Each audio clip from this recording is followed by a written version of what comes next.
हमारी सोच पर आधारित होती हैं हमारे बच्चे। हम जैसी सोच रखते हैं वैसे हमारे बच्चे बनते हैं। जैसा हम सोचते हैं, जैसे कि हमारा बच्चा पढ़ने में थोड़ा सा नालायक है, ऐसे मान लो कि कम पढ़ाई पर ध्यान देता है, हम क्या करते हैं, घर में 5-7 जो भी सदस्य हैं पूरे दिन कहेंगे कि ये पढ़ता बहुत कम है, नालायक है, ये पढ़ाई पर ध्यान नहीं देता है, पढ़ता बिल्कुल भी नहीं है, इसका पढ़ाई में मन ही नहीं है, ये पढ़ना चाहता ही नहीं है। पूरे दिन बस जब भी घर पे आएगा पूरे दिन हम यही कहेंगे, ये पढ़ता नहीं है, इसका पढ़ाई में ध्यान नहीं है, ये बिल्कुल नहीं पढ़ता है, इसका पढ़ाई में मन ही नहीं है, ये कभी किताब खोल कर भी नहीं देखता है, इसे बिल्कुल भी पढ़ाई में मन नहीं है, ये पढ़ना तो चाहता ही नहीं है। अब क्या करेगा वो बच्चा? पढ़ेगा? वो चाहकर भी नहीं पढ़ पाएगा वो बच्चा।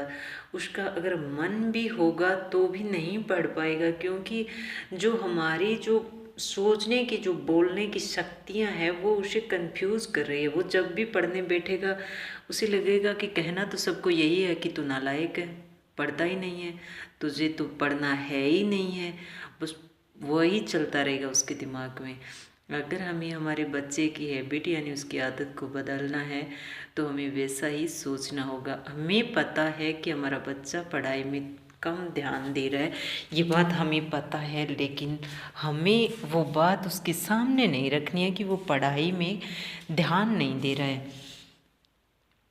उसके लिए हमें क्या करना होगा, जैसे बच्चा स्कूल से आए तो उसे फ्रेश होने का, खेलने का थोड़ा टाइम दीजिए। आते ही मत कहिए कि पढ़ ले, क्योंकि वो पढ़ता हुआ तो घर पे आता ही है। कुछ टाइम उसे दीजिए और फिर आप थोड़ा वक्त निकालिए, आप भी किताब या बुक्स कुछ भी पढ़ते हैं वो उसके पास लेकर बैठ जाइए।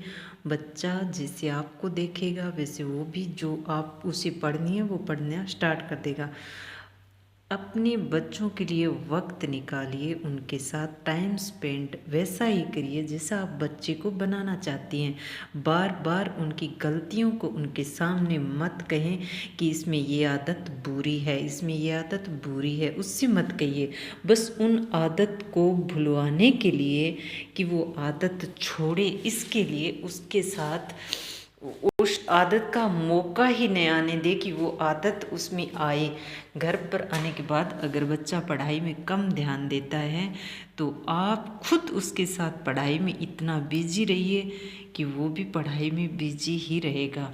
अगर आप उस पर ध्यान नहीं दे रही हैं खुद और बोल रही हैं कि बच्चा पढ़ाई में ध्यान नहीं देता, बिल्कुल नालायक है, बिल्कुल नहीं पढ़ता है, बिल्कुल नहीं पढ़ता है, नहीं पढ़ता है, नहीं पढ़ता है, तो वो बिल्कुल भी नहीं पढ़ेगा, ये नालायक ही बनेगा। क्योंकि हमारी जो सोच थी, हमने जो सोचा, हमने जो बोला, उसका प्रभाव उस पर गिरने वाला ही है। तो हमारे प्रभाव से ही वो बच्चा नहीं पढ़ने वाला है। कभी भी अपने बच्चे के बारे में गलत विचार नहीं कहने चाहिए। कभी भी नहीं कहना चाहिए कि वो पढ़ नहीं रहा है, चाहे वो कितना भी कम क्यों नहीं पढ़ रहा है, लेकिन हमें ऐसा नहीं कहना कि वो पढ़ नहीं रहा है। हमें यही कहना है कि ये अपनी क्षमता से अधिक पढ़ रहा है, खेलने में बहुत मन है इसका। जैसे भी बच्चा कई बार स्कूल से मान लो शिकायत आती है कि इसने आज किसी के एक थप्पड़ मारा था, हम क्या है कि खुश होते हैं। वो कहेगा कि मम्मा उसने हमारे साथ ऐसे गलत व्यवहार किया था तो मैंने भी उसे 2 थप्पड़ जड़ दिए। हम कहेंगे ठीक है बेटा, तूने बहुत अच्छा किया। नहीं कहना हमें कहना है कि बातों को इग्नोर करो बस। अगर हमें शांत रहना है तो बेटा बातों को इग्नोर करते जाओ। लोग क्या कर रहे हैं उन पर ध्यान मत दो। तुम्हें क्या बनना है, हमें क्या बनना है, इस पर ध्यान देना है हमें।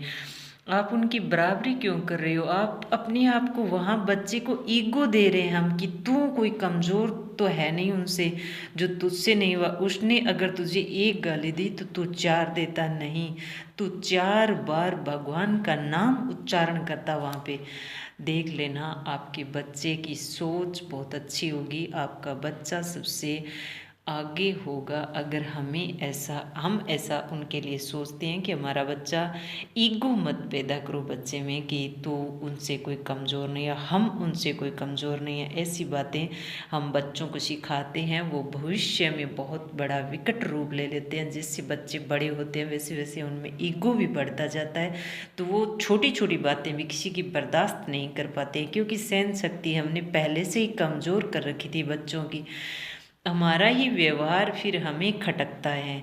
तो बच्चों का व्यवहार बहुत सोच समझ कर बनाना चाहिए, हमारी सोच पर आधारित होता है। अगर हम किसी का ईगो सहन नहीं करते हैं तो बच्चे कहाँ से करेंगे सहन। बच्चों को ईगो मत सिखाओ।